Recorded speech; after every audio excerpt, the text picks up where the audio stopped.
दरम्यान आता भाजपचे खासदार नारायण राणेंनी राजकीय निवृत्तीवर अगदी 24 तासांमध्ये यू टर्न घेतलाय।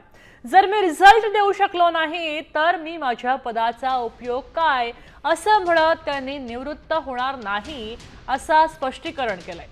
काल झालेल्या सभेमध्ये आता कधीतरी थांबायला पाहिजे असं त्यांनी म्हटलं होतं, मात्र त्यावर त्यांचं दुसरं वक्तव्य आज लगेच पाहायला मिळालंय। बरीच पदावर अनेक वर्ष राहिलो असतो, पण कारस्थान राजकारणात कारस्थान नावाचा शब्द आहे,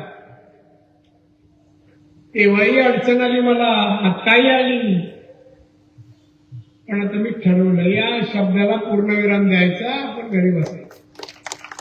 त्यांना विचारलं कशात त्रास कारस्थान करायला, पण घरी बसू। दोन्ही मुलगे चांगले आहेत, त्याला एकच शब्द सांगितला, बेटा नांदा सौख्य बन। कृषी प्रदर्शन तिसऱ्यांदा होत आहे, चांगली गोष्ट आहे।